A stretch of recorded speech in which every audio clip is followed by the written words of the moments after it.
everyone, welcome to the Miss Texas Show.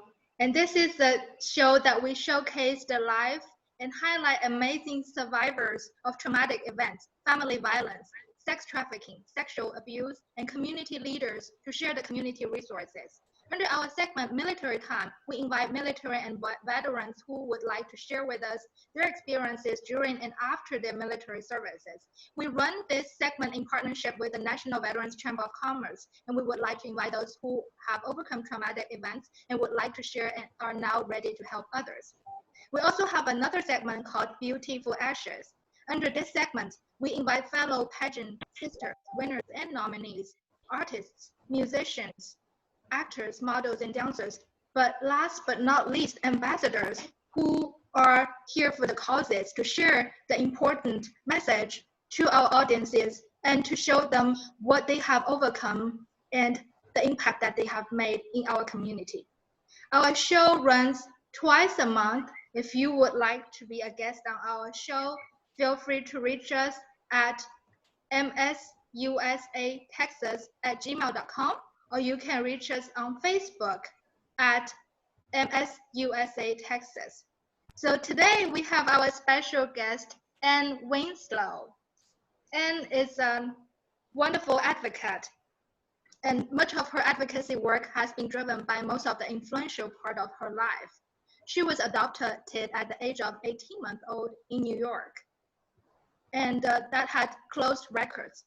After a long fight of 40 plus years, she gained open record in New York, which allowed adoptees unfettered across their birth certificate and adoption records. She's also a survivor of incest abuse by her adoptive father and the domestic violence.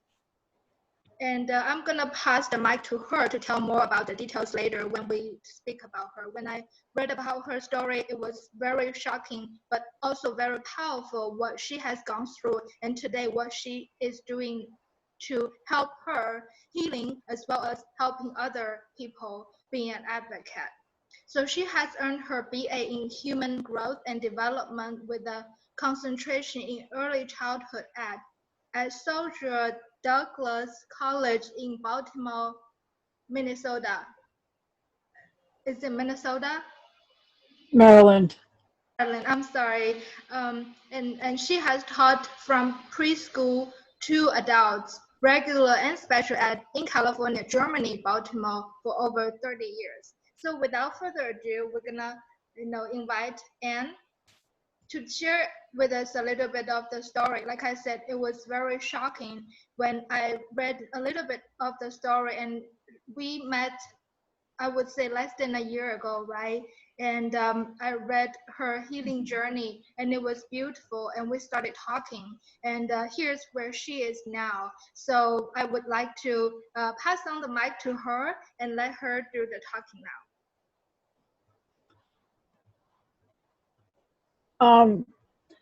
I don't have a lot of memories of the sexual abuse, but through therapy, we've kind of gauged that it probably started around 18 months after the adoption was finalized and the state wasn't involved anymore. Because I have a recurring nightmare that started around that age. I was kicked out of the house because I was dating a black man who I later married. And the abuse started the night we got married. He was upset because sex wasn't the way he wanted it. And he, knocked me off my feet and dragged me out of the hotel room. And it just progressed from there. He was in the military, and the Army wasn't that much help. I was blamed a lot for it.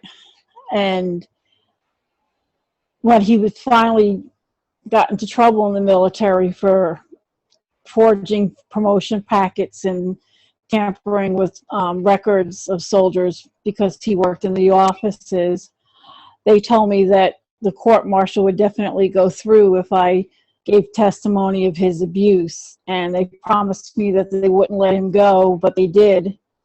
And we came home one day and he was sitting on the couch.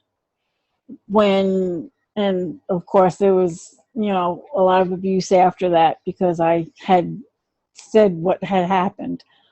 After that, we moved to Baltimore to be near his sister. And one day, he was really upset. I had just come home from the hospital from having our fifth child, and at that time he was living with somebody that he had brought home from Germany, and he didn't want her to know that this baby was his too. He came to the house after picking up my children at the bus stop because it was the last day of school and it was a half day. He had come to the house with a gun to kill us all, and God intervened because he had left a gun on the dashboard, and when he went down to get it, it was gone. He went to his house to get another gun, and we had planned an escape plan for months, my children and I. And we had carried out the plan, and we had gotten to the rental office, and they had called the police, but there wasn't room in a shelter for a woman and 5 children. So they relocated us to another one of their complexes.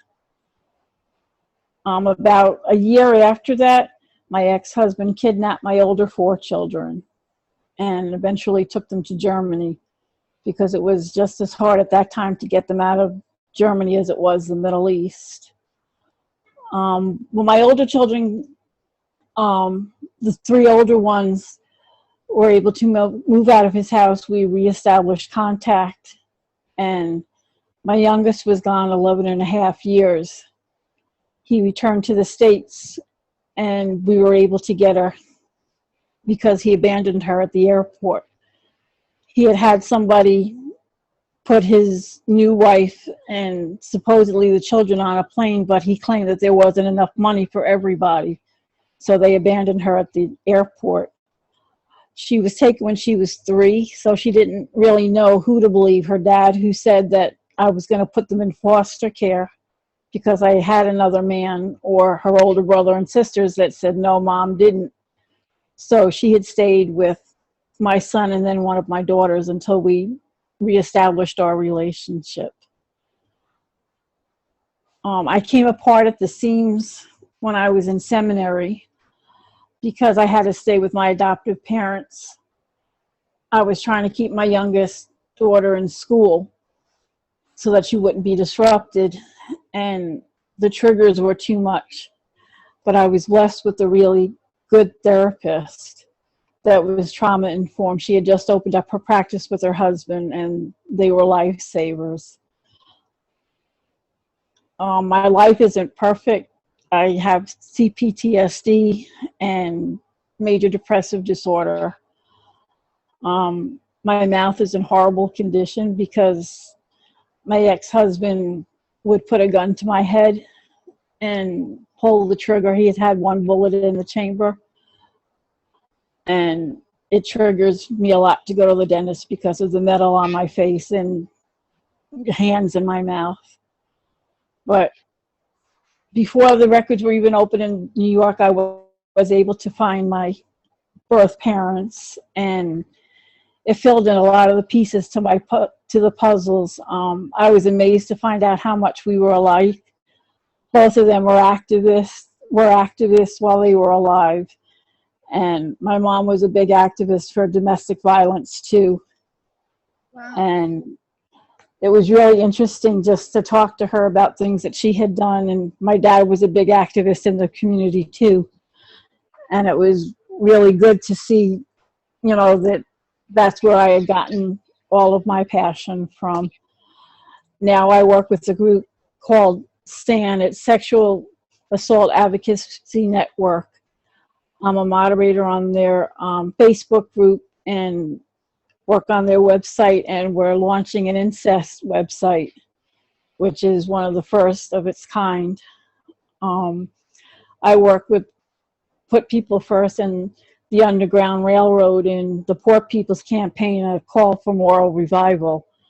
The Underground Railroad deals with domestic violence, parents who have involved with the foster care system where their children have been taken without cause other than poverty and not being able to afford, the basic needs of their children, and people that are incarcerated unjustly. And we've been working with people in detention centers from the undocumented immigrants that have come to the States. And I work with a trauma group in the area. I co-facilitate that with the therapist I had gone to. And like you had said, I had worked for over 40 years to get adoption records open in New York so that other adoptees get their mental histories that can be very important, and just to have the answers that we all need. No matter how good your adoptive parents may be, they just don't have the answers. I'm so happy for you. It gives you the peace of mind for that, for sure. Mm-hmm. Thank you for doing what you do. Like you mentioned, we must resent ourselves, and the great work that you have been doing. It's a lot of work sharing the information, moderating the website, and I'm so glad to hear about the launching of the Incest website, and I can't wait to see that as well. And thank you very much for all the hard work. So you've mentioned about the CPTSD and major depression, and I believe one of the main reasons when we met was I saw a post that you mentioned about the healing journey. And so a lot of the people who are under the impression, including myself, when I first heard about domestic violence, I would think it's just physical. But it's far beyond physical, just like you said, the emotional, the psychological abuse. So if you can share with us a little bit more about that journey and how, as an everyday citizen, as a person who hasn't, hopefully, they can get educated and they will prevent that from happening. But what is it like about the emotional abuse? What is it like about the psychological abuse? And what did you do to overcome those? It's hard because you're cut off from everybody, and the control is really intense. Many times, if you do work, my ex-husband would show up for work or just at the workplace or just sit outside of work. He knew every step that I made, even if he wasn't in the area.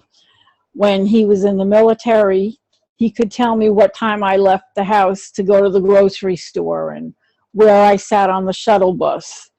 If a man helped me carry the groceries onto the shuttle bus because I had kids with me and it was hard juggling groceries and strollers and kids, he could tell me the name and the rank of the officer or the enlisted person. So it's just being controlled all the time, being cut off, having every move watched and never knowing what's going to set the person off. You could sneeze wrong or dinner be a minute late and it could have catastrophic results. Wow. Yeah, I know that in this field we heard about the power of control wheel, and which talks about the different aspects how they control. But you're, I think, probably the second or the third survivor that I have met had shared a similar experience. One of the other survivor that I met had similar experience. She was from a foreign country. Her ex-husband was Caucasian, and she was Asian, and he sent her to the ESL class, and was same thing, who she speaks with, and doesn't even have a key to the house, and picks her up, drops her off, and go to the grocery store. Pretty much knows every minute what she's doing, and absolutely you have no freedom, and that's what our whole country is about. And if you see the show that we had released previously with the CEO of the Veterans Chamber of Commerce, you will see that this is what everyone goes to war and fight for, is for the freedom. And so we stand, I myself, and I pledge that I will stand behind for everyone for the freedom that they truly deserve, because everyone deserves the freedom.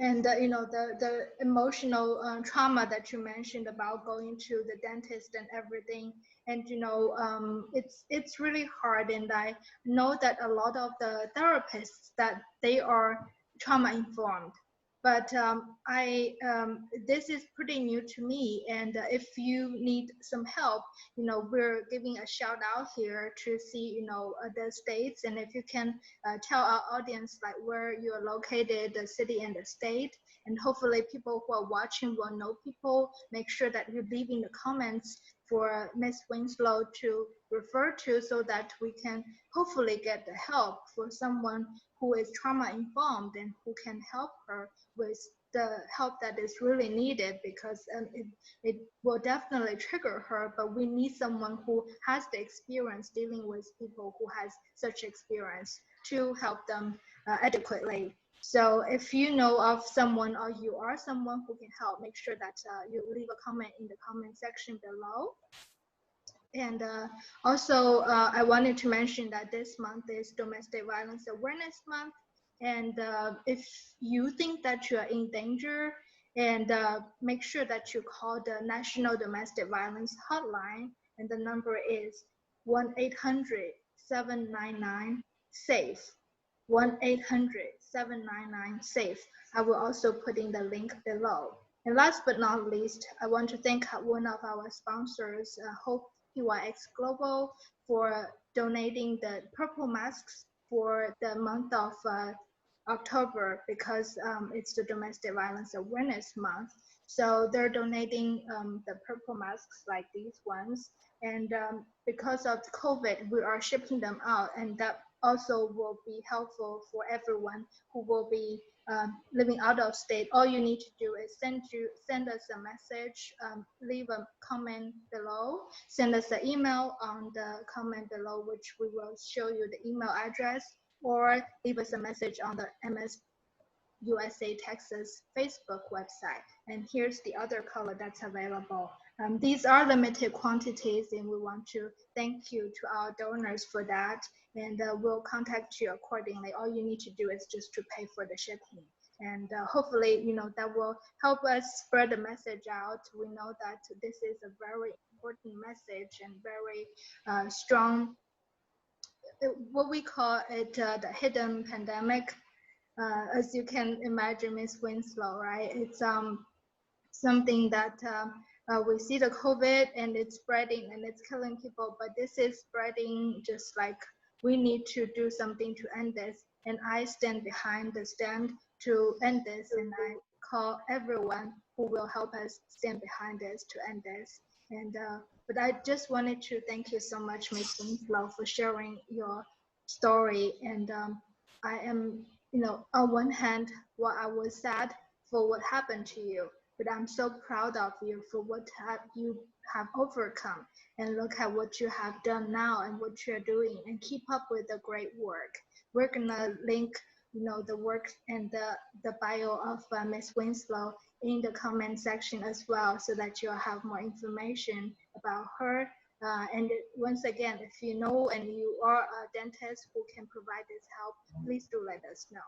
This is the Miss Texas Show. If you would like to be a guest on our show, I have left the comment information below already. And if you like the show, make sure that you give it a thumb up and subscribe, and make sure you hit the bell button so that you can get alert. And most importantly, I think, as the community, I wanted to ask Ms. Winslow, what do you think as an everyday citizen they can do for the awareness? I think working with your local domestic violence shelter, there's always such a need for everything, from toilet paper down to clothes to volunteering your time, whether you're working with usually it's women in the shelter. Unfortunately, there's not that much help for men that are also in the situation. And even contact your local police department. They may, have needs too for families that are in domestic violence. And just leave your eyes and ears open. Call 911 if you see something. You could be saving somebody's life. It's true. It's very true. A lot of the times before I heard, I heard about it, I didn't even know this is happening around us. I used to think the world was a better place, but praise God when you mentioned about the gun disappearing on the dashboard and everything. Um, so many things happen made me to understand this is really happening in our backyard. We all have to stay alert for, you never know. It could be anyone. It could be a different gender. It doesn't have to be a woman. It doesn't have Mm-hmm. to be any age. It doesn't have to be any race or nationality. And anyone, it can be ourselves. It can be our daughters, our mom, our sisters, our friends. So keep an eye open, just like what Miss Winslow says, and make sure that if you see anything, call the police and make sure that you check on them and make sure that they're safe. And there's also the National Domestic Violence Hotline, and that you can call as well. But thank you again, Ms. Winslow, for your time, Thank you. and thank you again for your hard work. We we will be posting the show very soon, and tune in for our next episode.